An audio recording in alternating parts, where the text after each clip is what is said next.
Good morning, जय हिंद। मेरा नाम संदीप है और आज हम लोग इस वीडियो के अंदर बात करने वाला है एक प्राइवेट कंपनी को क्या-क्या कंप्लायंस करना पड़ता है 1 साल के अंदर, एक फाइनेंस ईयर के अंदर एक प्राइवेट कंपनी क्या-क्या काम करती है, क्या-क्या कंप्लायंस करती है, इन सभी चीज़ों के बारे में आज हम जानने वाले हैं। जो भी इस वीडियो को एंड तक अगर आप देख लेते हो तो इस बात की गारंटी है आपकी अगर खुद की कोई प्राइवेट कंपनी कोई बहुत छोटी सी कंपनी है जिसके अंदर आप एक कंपनी सेक्रेटरी हायर नहीं कर सकते हो, ऑब्वियस सी बात है बहुत ज़्यादा कॉस्ट होता है उसका। ठीक है, आपका जो कॉस्ट है काफ़ी इंक्रीज हो जाने वाला है उनको हायर करने से। तो अगर आप बहुत छोटी कंपनी है, बहुत छोटी सी प्राइवेट कंपनी या फिर एक 1% कंपनी है, तो उस सिचुएशन में आप खुद का कंप्लायंस करना चाहते हो, जो कि काफ़ी सही है। आप खुद से कंप्लायंस करोगे तो काफ़ी बेहतर होगा और वो ज़्यादा सही होगा, बढ़िया चीज़ है। तो अगर आप खुद से कंप्लायंस करना चाहते हो तो आपको पता होना चाहिए कि आपको आखिर कौन-कौन से कंप्लायंस करने हैं, कौन-कौन से फॉर्म्स फाइल करने होंगे और नहीं फाइल करने पे क्या उसका इफ़ेक्ट आएगा, ये आपको पहले पता होना चाहिए। ये सिर्फ इसीलिए नहीं बल्कि अगर मान लो इन केस आप जो फॉर्म फाइल मतलब आप क्यों फॉर्म फाइल करें और फाइल ना फाइल करेंगे तो क्या इफेक्ट होगा। अगर आपको कंप्लायंस नहीं पता है, आपको क्या करना है ये नहीं पता है, अगर आप किसी कंपनी के डायरेक्टर और वो नॉन कंप्लायंस करती है तो सर आपको जेल तक हो सकती है किसी और की गलती की वजह से। ठीक है, तो कंप्लायंस करने वक्त लॉ के साथ कभी भी अगर आप मजाक करोगे, जिस दिन लॉ आपके साथ मजाक करेगा उस दिन आपको बहुत बुरा लगेगा। तो अगर आपको लगता है कंप्लायंस बहुत महंगा है तो आप नॉन कंप्लायंस करके देखो, पता चलेगा। ठीक है, तो अभी अपने देखने वाले क्या कि प्राइवेट कंपनी में क्या कंप्लायंस है। सर नॉर्मली क्या होती है ना, प्राइवेट कंपनी के लिए कंप्लायंस ऑलरेडी बहुत कम होती है, बहुत ज़्यादा कम हो जाती है। बट स्टिल इसके अलावा भी बहुत सारे कंप्लायंस हैं, जैसे कि एक नंबर का आपको रजिस्टर्स मेंटेन करने होते हैं। आप इस रजिस्टर में क्या होता है, एक होता है रजिस्टर ऑफ मेंबर। ठीक है, जिसके हिसाब से आप शेयर होल्डिंग पैटर्न बनाते हैं। तो आपको रजिस्टर ऑफ मेंबर कभी भी किसी भी कीमत में एकदम परफेक्ट रखना होगा। अगर सर इसको आप मेंटेन नहीं कर पाते हो ना, तो बहुत बड़ा डिजास्टर हो सकता है आपकी कंपनी के साथ, बहुत बड़ा डिजास्टर। आप सोच भी नहीं सकते हो क्या इफेक्ट आ सकती है। और अगर कंपनी में आपके फ्रेंड या फिर दो चार और रिलेटिव लोग मान लो रजिस्टर ऑफ आपकी कंपनी में मेंबर्स हैं, शेयर लेके बैठे हुए हैं, उस सिचुएशन में अगर आप किसी दिन उनको पैसा वापस पे करने चाहते हो, उनका शेयर खरीदना चाहते हो, तो उस सिचुएशन में आप फंस जाओगे। अब मतलब बहुत बड़ा डिजास्टर हो सकता है आपके साथ। तो रजिस्टर ऑफ मेंबर आपके पास होना चाहिए। नेक्स्ट, अगर आपके पास कोई और सिक्योरिटी लाइक अगर प्रेफरेंस शेयर है, आपने डिवेंचर इशू किए हुए हैं, तो उसका भी एक सेपरेट रजिस्टर होना चाहिए। या फिर कोई और सिक्योरिटी इशू की है तो उसका भी एक रजिस्टर होना चाहिए। इसके साथ साथ रजिस्टर ऑफ चार्ज होता है। आप जितना बार भी लोन लेंगे, जो भी लोन लेते हैं बैंकों से या फिर किसी भी तरीका जिसमें चार्ज क्रिएट करते हैं, तो उसका एक सेपरेट आपके पास रजिस्टर होना चाहिए, that is register of charge. ठीक है, इसके बाद क्या होता है सर, वेट, ये पेन को इशू हो रहा है।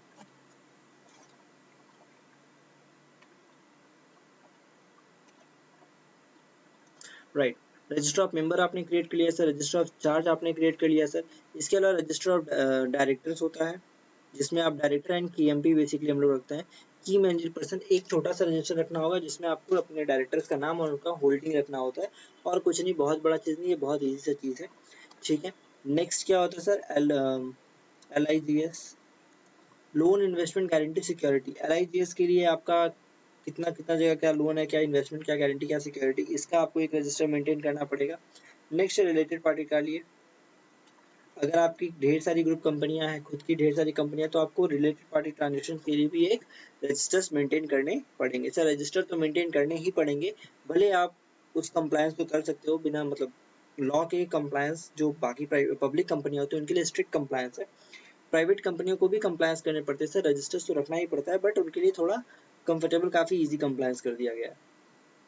ठीक है, तो इजी कंप्लायंस मतलब जहाँ पे आपको बोर्ड रेजुलेशन ऑडिट कमेटी का अप्रूवल लेना पड़ता है, प्राइवेट कंपनी में ऑडिट कमेटी बनाने का जरूरत नहीं है। तो ये सारी चीजें रिलैक्सेशन है। प्राइवेट कंपनी में 2 ही डायरेक्टर या 3 डायरेक्टर होते हैं, सभी अपने घर के होते हैं, तो कभी भी वोट अगेंस्ट जाएगा ही नहीं, तो हमेशा वोट इन फेवर ही होता है। तो ये सब चीज काफी ईजी है और इसकी वजह से रिलेटेड पार्टी ट्रांजेक्शन का कोई इशू नहीं क्रिएट होता है। बट सर आपको रजिस्टर्स तो रखने पड़ेंगे। इसके अलावा नेक्स्ट क्या सर, नेक्स्ट आपको मिनट्स मेंटेन करना पड़ता है। मिनट्स क्या होता है सर, मिनट्स आपको साल में मीटिंग करनी पड़ती है सर, मिनिमम 4 मीटिंग आपको करना मैंडेटरी है। इस 4 मीटिंग को तो आपको करना ही होगा और इन 4 मीटिंग के बीच का गैप भी आपका एक स्पेसिफिक पीरियड है, उससे ज़्यादा नहीं होना चाहिए। मैं यहाँ पे लॉ का बात नहीं कर रहा हूँ, तो डेज़ वगैरह मैं यहाँ पे कंसीडर नहीं करूँगा, कन्फ्यूजन नहीं क्रिएट करूँगा, ठीक है? तो कम से कम आपको साल में 4 मीटिंग तो कंप्लीटली करनी ही होगी। अब क्या होता है, प्राइवेट कंपनी, छोटी कंपनियाँ होती तो छोटी कंपनियाँ क्या है ना, अब हर बार मीटिंग उतना करती नहीं, क्योंकि होता क्या है, अपने ही घर के लोग हैं, वो मेरे चाचा जी हैं, वो मेरे ताऊ मतलब ताऊ जी हैं, फिर जो भी हैं, यही 3-4 जन हैं, अब 2-3 जन ही कंपनी के डायरेक्टर हैं, तो क्या आपस में मीटिंग करेंगे? अपने रास्ते में रात में सोए हुए फ़ोन करके बोल दिया, हाँ वो कल करना है ना, ठीक है करना है, अप्रूव हो गया। सो एक family owned company private company होती है, तो अब उस छोटी सी कंपनी में क्या आप प्रोफेशनल काम करोगे? जो आपस में डिसाइड हो गया वही हो गया। तो बेसिकली प्राइवेट कंपनियों में कभी बोर्ड मीटिंग बोलकर आप नहीं कंडक्ट करने जा रहे हो, मेरे को पता है। उस सिचुएशन में भी आपको एक ड्राफ्ट तो क्रिएट करना ही पड़ेगा, जिसके अंदर मिनट्स आपका प्रिपेयर होगा कि ये मिनट हमारा हुआ है, ये साइन करेगा आपका चेयरमैन, तो ये आपको क्रिएट करना पड़ेगा, ठीक है? क्योंकि और दूसरा एक चीज़, जितना भी आप बैंक को रेज़ोल्यूशन देते हैं, वो सारा रेज़ोल्यूशन का पॉइंट जो है मिनट्स के अंदर मेंटेन करना मैंडेटरी है। अगर आप नहीं करते हो तो आप बहुत गंदी कंपनी, नॉन कंप्लायंट कंपनी माने जाओगे और फिर ये कंप्लायंस करने का काम डायरेक्टर का माना जाएगा and director is an officer in default, तो उसके ऊपर काफ़ी हेवी पेनल्टीज़ हैं सर, ठीक है? तो आपको मिनट्स के साथ बिल्कुल मज़ाक नहीं करना है, रजिस्टर्स के साथ आप मज़ाक नहीं करना है। रजिस्टर्स एक बार आपने क्रिएट कर लिया है, फिर आप जब तक कोई चेंजेस नहीं आता तब तक आप इसको उसमें छेड़छाड़ नहीं करना है, अदरवाइज़ आपको नॉर्मली ये बहुत कम यूज़ करना पड़ता है।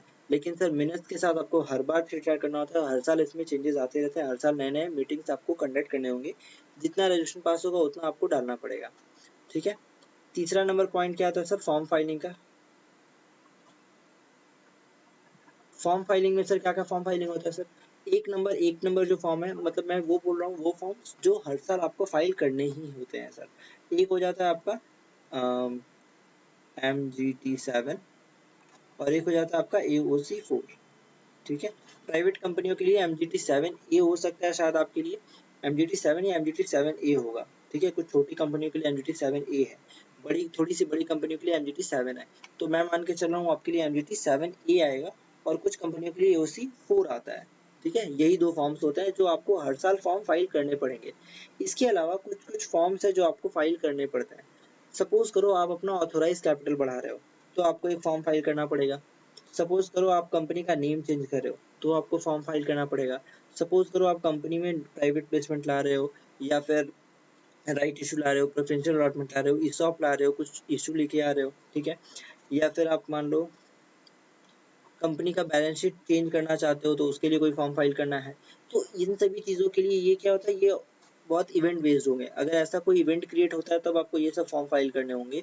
अदरवाइज़ आपको MGT 7A और AOC 4 यही 2 फॉर्म है जो आपको फाइल करने पड़ते हैं। और एक फॉर्म अगर बोलूँ तो मैं चार्ज का फॉर्म फाइल करना पड़ सकता है। जभी भी आप लोन लेते हो चार्ज क्रिएट करना पड़ता है। तो ये चार्ज का फॉर्म भी आपको फाइल करना पड़ सकता है। तो फॉर्म फाइलिंग के अंदर आप जहाँ तक देख रहे हो बहुत ज़्यादा फॉर्म्स नहीं है सर, 8-7 6-7 ही फॉर्म हो रहे हैं सर। सर इतने ही फॉर्म्स आपको मेनली फाइल करने होते हैं। इसके अलावा आपको बहुत ज़्यादा फॉर्म फाइल नहीं करना है। ये सारे क्या इवेंट बेस्ड होते हैं, जब कोई ऐसा इवेंट टेक प्लेस करता है तभी आपको फॉर्म्स फाइल करने होते हैं, ठीक है? अब कौन से इवेंट पे कौन सा फॉर्म फाइल करना है, फॉर्म फाइल करना भी है कि नहीं, या फिर आपने शायद फॉर्म भरा है, आपको कन्फ्यूजन हो रहा है यार मैंने सही भरा है कि गड़बड़ भरा है। कभी-कभी होता है कि कुछ पॉइंट समझ में नहीं आता, इस पॉइंट में क्या लाना है, नेटवर्क डालना है तो कौन-सा डालना है, कौन-सा डेट चूज़ करना है फॉर्म फाइल करते समय। अगर ऐसा कुछ प्रॉब्लम क्रिएट हो रहा है तो मेरा नंबर ऑलरेडी डिस्क्रिप्शन बॉक्स में दिया हुआ है। आप इस नंबर पे कॉन्टैक्ट करके मेरे से डायरेक्ट बात कर सकते हो, जहाँ से आपको मैं बता सकता हूँ। छोटा-मोटा इश्यू है तो मैं वहीं पे रिज़ॉल्व कर सकता हूँ। व्हाट्सएप करना ज़्यादा ईज़ी होता है। फ़ोन करना इज़ नॉट प्रेफरेबल क्योंकि समटाइम मैं बिज़ी रह सकता हूँ। अगर आप फ़ोन करना भी है तो ऑफ़िस टाइम में या फिर ऑफ़िस टाइम के बाद करो, लेकिन रात में मत करना प्लीज़। ये आपका फॉर्म फाइलिंग का हो गया। तो मेनली आपको 3 कंप्लायंस करने हैं आपके खुद के प्राइवेट कंपनियों में। आपको एक रजिस्टर्स तो सर बनाने हैं, दूसरा आपको मिनट्स को देखना है और तीसरा आपको फॉर्म फाइल करते रहना है। यही 3 कंप्लायंस है जो आपको पूरे साल करने होंगे, ठीक है? अब मान लो यहाँ पे फॉर्म फाइलिंग का जो फीस आएगा, आपको फॉर्म फाइल कर दिए, ओके? फॉर्म फाइल का आपको रिकॉर्ड्स भी मेंटेन रखना होगा अपने पास कि कौन-कौन सा फॉर्म्स है, कब-कब फाइल किया है। Next and very important point, आपने आपको कितने पीरियड तक का रिकॉर्ड्स मेंटेन करना होगा, तो 8 फाइनेंस ईयर तक का, ठीक है? लास्ट 8 साल तक का आपको रिकॉर्ड्स रखना पड़ेगा और 8 साल के बाद का रिकॉर्ड्स आप डिस्ट्रॉय कर सकते हो, लेकिन 8 साल तक का आपको रिकॉर्ड मेंटेन करके रखना होगा, ठीक है? मान लो अगर आप चाहते हो कि यार मेरे को आपको फॉर्म फाइलिंग में बहुत ज़्यादा कंफ्यूजन हो रहा है, आप कंपनी के फॉर्म फाइल नहीं कर सकते हो, आपका खुद का फॉर्म है, खुद की कंपनी है, छोटी सी कंपनी से, बहुत बड़ी कंपनी नहीं है, एक छोटी सी कंपनी। अब मैं एक पॉइंट समझा देता हूँ। मान लो एक छोटी सी कंपनी है आपकी और आपकी सालाना आय मान लो 2 लाख या फिर 3 लाख रुपए। अगर आप एक full time compliance officer hire करते हो ना सर, बहुत बहुत मतलब बहुत सस्ता आप एम्प्लॉय भी ढूंढते हो ना, तो भी सर वो आज की डेट में 10,000 से कम नहीं लेगा, है ना। सॉरी, ज्यादा हो गया क्या सर? 10,000 से कम नहीं लेगा। 12 महीने के बारे में बात करो तो 1,20,000 रुपये का आपका कॉस्ट आ जाता है। 1,20,000 का कॉस्ट आ रहा है, दिख रहा है कितना खर्चा है आपका एक सिर्फ और सिर्फ कंप्लायंस के लिए। क्या वो आपकी प्रोडक्शन में हेल्प किया? नहीं। सेल्स में हेल्प किया? नहीं। किसी काम में नहीं आया, सिर्फ और सिर्फ आपका ओवरहेड क्रिएट किया, सिर्फ और सिर्फ आपका खर्चा बढ़ाया है, राइट। तो इस 1,20,000 रुपये को आप चाहो तो कम कर सकते हो, आप हमसे कांटेक्ट कर सकते हो, हम भी ये हेल्प कर सकते हैं। आपका फॉर्म फाइलिंग हो गया, रजिस्टर्स मेंटेन करना हो गया, आपका मिनट्स बुक देखना हो गया, ये सब कुछ आपका ए टू जेड आरओसी का सर जितना भी कंप्लायंस है ना सर, ए टू जेड आपको आरओसी एक बार अगर हम मतलब मेरा हेल्प लेते हो तो फिर आपको फिर आरओसी के अंदर कोई भी प्रॉब्लम कुछ भी कभी सोचने का जरूरत नहीं है। आपको हर एक चीज आपको ऑटोमेटिक रेडी रिकॉर्ड करके दे दी जाएगी। हर चीज जो है हमारे यहाँ गूगल ड्राइव के ऊपर होता है, हर चीज हमारा गूगल ड्राइव के थ्रू होगा। आपको ए टू जेड गूगल ड्राइव पे ही आपको डेटा मिल जाएगा। आपका कब क्या मीटिंग हुआ, कब मिनट बना, कब कौन सा बीआर चाहिए, आपको बीआर मिल जाएगा हर एक चीज के साथ, ठीक है। अपार्ट फ्रॉम दिस, राइट, तो हमारे थ्रू करवा रहे हो तो क्या आपको इजी पड़ जाएगा सर? इतना ज्यादा कॉस्ट ना देकर आपको सिर्फ और सिर्फ फाइलिंग के टाइम पे आपको याद करना होगा। नॉर्मल जो फाइलिंग फीस है वो तो आपको पे करना होगा सर, जो भी आपका कंपनी का फाइलिंग फी फाइल करने का फीस पड़ता है। बाकी जो आपका कॉस्ट आएगा बहुत ही नॉमिनल कॉस्ट आने वाला है, बहुत ही ज्यादा नॉमिनल कॉस्ट, मतलब इतना नॉमिनल कॉस्ट आप सोच भी नहीं सकते, ठीक है। तो अगर आपको ये चाहिए तो आपको वीडियो के एंड में नीचे में जो ना डिस्क्रिप्शन में आपको एक लिंक मिलेगा, उस पर क्लिक करके गूगल फॉर्म मिलेगा, उस फॉर्म को फिलअप कर दीजिएगा एंड फिर हम आपसे कांटेक्ट कर लेंगे, या फिर आप हमें चाहो तो फोन कर सकते हो 729038581472। इस पे आप चाहो तो हमें कॉल भी कर सकते हो। सो प्राइस वगैरह के बारे में वहाँ पे मैं आपको बता दूंगा, ठीक है, क्योंकि ये वेरी करता है, डिपेंड करता है आपकी कंपनी कैसी है। आपको क्या वहाँ पे फ्रीक्वेंट फॉर्म फाइल करना का जरूरत पड़ता है, आपको वहाँ पे कितना लोन वगैरह है, क्या स्टेटस है आपकी कंपनी का, ये सब कुछ। Apart from that one more thing, अगर मान लो आपको लगता है कि आपकी कंपनी का हालत खराब है, आपके कंपनी में बहुत सारे फॉर्म्स जो है ऊट पटांग रखे हुए हैं, फॉर्म फाइल तो हुए लेकिन आपको कुछ पता ही नहीं है, कुछ समझ में नहीं आता कि आरओसी डिपार्टमेंट में हो क्या रहा है, चल क्या रहा है, कुछ पता नहीं चलता है, तो सर इसके लिए होती है एक ऑडिट, बोलते हैं अपने कंप्लायंस ऑडिट,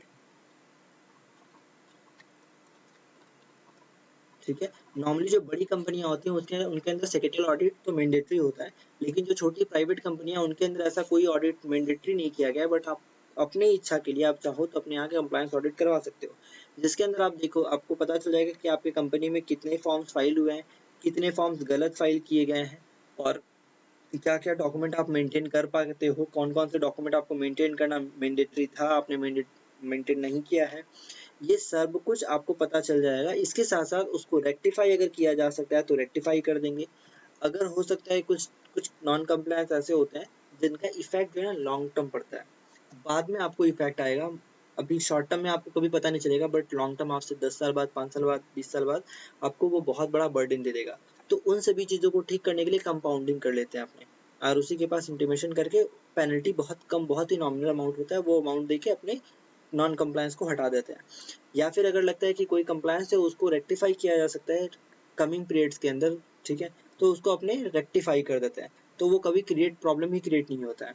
तो मेरा हमारा जो फर्स्ट मोटिव होता है वो होता है कि कभी कंप्लायंस में आपका प्रॉब्लम क्रिएट ही ना हो, उस चीज को ऐसे हैंडल कर दिया जाए कि आपका कभी एक्स्ट्रा पेमेंट करने का कोई जरूरत ना पड़े। लेकिन अगर कोई कभी कभी कुछ कुछ चीजें ऐसी हो जाती हैं तो उस सिचुएशन में अपने कंपाउंडिंग भी कर सकते हैं। सो ये तो आपको पूरा का पूरा चीज समझ में आ गया सर। आपको फॉर्म क्या क्या फाइल करना है सर, आपको रजिस्टर्स क्या क्या मेंटेन करने हैं सर, सारे फॉर्म्स फाइल करने हैं? नहीं सर, बहुत ही नॉमिनल फॉर्म्स होते हैं, बहुत ही कम फॉर्म्स है। लेकिन एक भी फॉर्म अगर आप गलत फाइल करते हो ना, ये बात बहुत ही ज्यादा ध्यान से सुनना, एक भी फॉर्म अगर आप मजाक में गलत से फाइल करते हो, छोड़ो ना यार, एक फॉर्म ही तो है, गलत चला गया क्या हो गया सर, ये जो है ना ये फ्रॉड के रूप में वो ट्रीट करेंगे। सेक्शन 448 के अंदर साफ साफ लिखा गया है कि अगर आप कोई भी फॉर्म गलत फाइल करते हो तो उसके लिए एमसीए आपका बैंड बजा सकता है, आरओसी आपका बैंड बजा सकता है। ये क्योंकि ये जो अगर कोई भी फॉर्म में गलत इन्फॉर्मेशन दे रहे हो तो ये सेक्शन 447 को डील करता है, 447 में पेनल्टी आती है। और 447 बात करता है फ्रॉड का। तो अगर आप कोई भी फॉर्म में कोई भी इन्फॉर्मेशन गलत डालते हो तो सर वो पूरा का पूरा एक तरह से फ्रॉड है और उस फ्रॉड के लिए जेल तक हो सकता है। तो आप अपने कोई भी फॉर्म फाइल करते समय पूरा कॉन्फिडेंट के साथ एकदम सही से फॉर्म फिलअप करेंगे। गलत फॉर्म फिलअप करेंगे तो आप फ्रॉड के रूप में जेल जा सकते हैं। ठीक है। सो होप आपको समझ में आ गया होगा क्या कंप्लायंस करने हैं सर, क्या क्या टाइप के फॉर्म्स होते हैं। अच्छा एक बार मैं आपको फॉर्म्स भी दिखाई देता हूँ, है ना, लगे हाथ।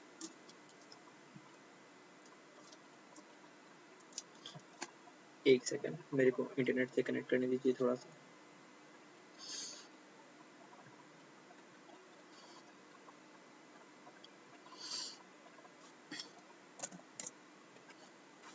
ये हमारा एमसीए का पोर्टल वेबसाइट खुल गया। ठीक है। अभी आपको क्या है, आप एक प्राइवेट कंपनी, एक छोटी कंपनी है तो आपको कंपनी के फॉर्म्स डाउनलोड करने होंगे। कंपनी फॉर्म डाउनलोड पे जाना है। अभी देखो यहाँ पे बहुत सारे फॉर्म्स मिलेंगे। ये सारे आपको फॉर्म्स फिलअप नहीं करने होते हैं।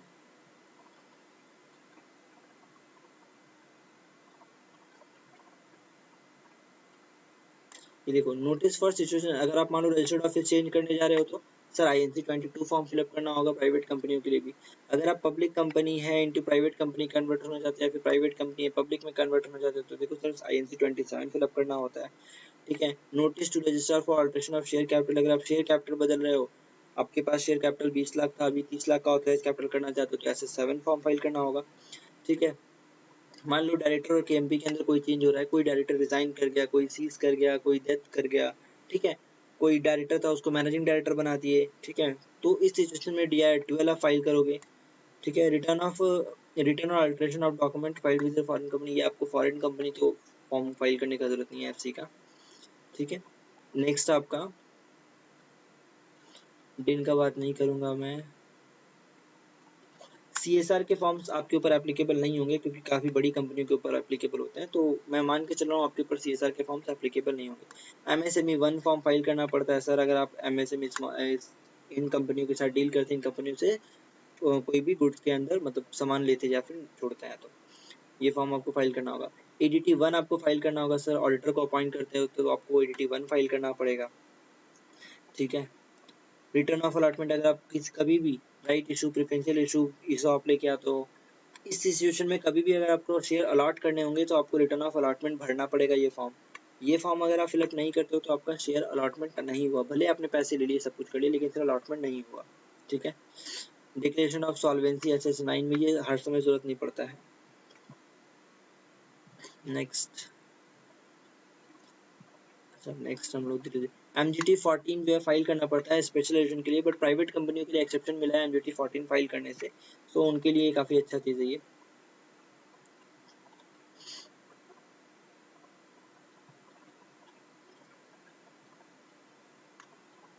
बहुत सारा फॉर्म है जो आपको फाइल नहीं करना पड़ता है और बहुत सारा फॉर्म है जो आपको फाइल करना, like AOC 4, right.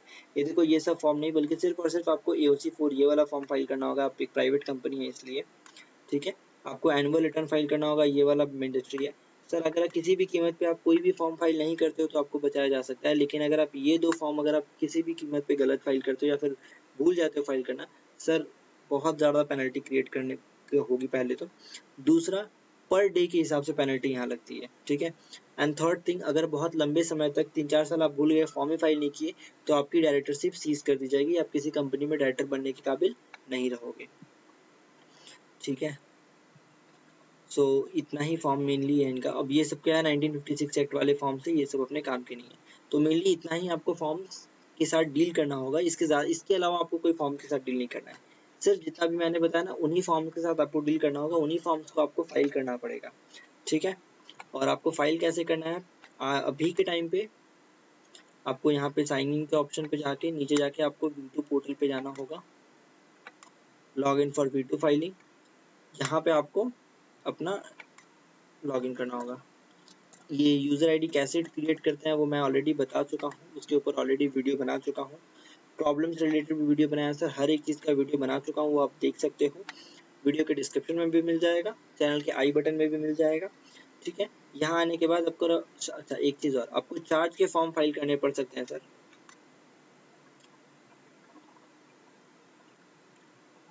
Company filing देखो नीचे में आपको डिपॉजिट रिलेटेड फाइलिंग, डिपॉजिट तो नहीं, चार्ज के फॉर्म फाइल करने पड़ सकते हैं आपको। कंपनी फाइलिंग, बिल रिलेटेड आपको DR3 KYC करना पड़ जाएगा फॉर्म, ठीक है। नेक्स्ट चार्ज का फॉर्म फाइल क्रिएट करना पड़ सकता है। ये चार्ज का फॉर्म तब होता है जब आप कभी भी चार्ज क्रिएट करते हो, चार्ज लेते हो, तो ये सारे फॉर्म्स आपको फाइल करने पड़ जाएंगे। DPT3 मेरे को नहीं लगता है कि आपको DPT3 फॉर्म फाइल करने की जरूरत है, बट स्टिल अगर आपके बैलेंस शीट के अंदर लोन्स एंड बोरिंग्स वगैरह है तो आपको DPT फॉर्म फाइल कर देना चाहिए, ठीक है। इसके अलावा मैंने यहाँ पे एक जनरल टर्म में बता दिया कि इसके लिए क्या कंप्लायंस करने होंगे। अगर आपको लगता है कि आप एक प्राइवेट कंपनी हो और आप जानना चाहते हो आपको कौन कौन से फॉर्म फाइल करने हैं, तो आप हमारी कंसल्टेंसी भी ले सकते हो। फिर वहाँ पे आपको मैं स्पेसिफिक एक कंपनी के लिए आपके हिसाब से सारे कंप्लायंस बता दूंगा, टाइमलाइन के साथ। आपको ये कंप्लायंस इस टाइम में करना है, ये टर्म कंप्लायंस इस टाइम में करना है। जनरल मीटिंग की भी सर टाइमलाइन क्रिएट की जाती है कि इस टाइम में जनरल मीटिंग कैसे कैसे क्रिएट करना है, कौन कौन से डेट पे आपको नोटिस भेजना है, कब आपको कौन सा रजिस्टर रेडी रखना है, कौन कौन से डॉक्यूमेंट्स आपको रेडी रखने होंगे मीटिंग के अंदर, आपका जो रजिस्टर ऑफ मेंबर है उसको आप कब बंद करोगे, ये सब कुछ A to Z आपका कंप्लायंस हमारी तरफ से हो जाता है आपके हेल्प के लिए, ठीक है। आई थिंक प्राइवेट कंपनी के लिए इतना कंप्लायंस बहुत है, इसके अलावा कोई कंप्लायंस नहीं करना पड़ता है सर। आप बिजनेस करते हो, बढ़िया है सर, बहुत अच्छे से बिजनेस करो। अगर आपको ROC में कोई भी तकलीफ होती है, हम आपके साथ हैं एकदम, ठीक है। तो मिलते हैं अब अगली वीडियो में, तब तक के लिए जय हिंद।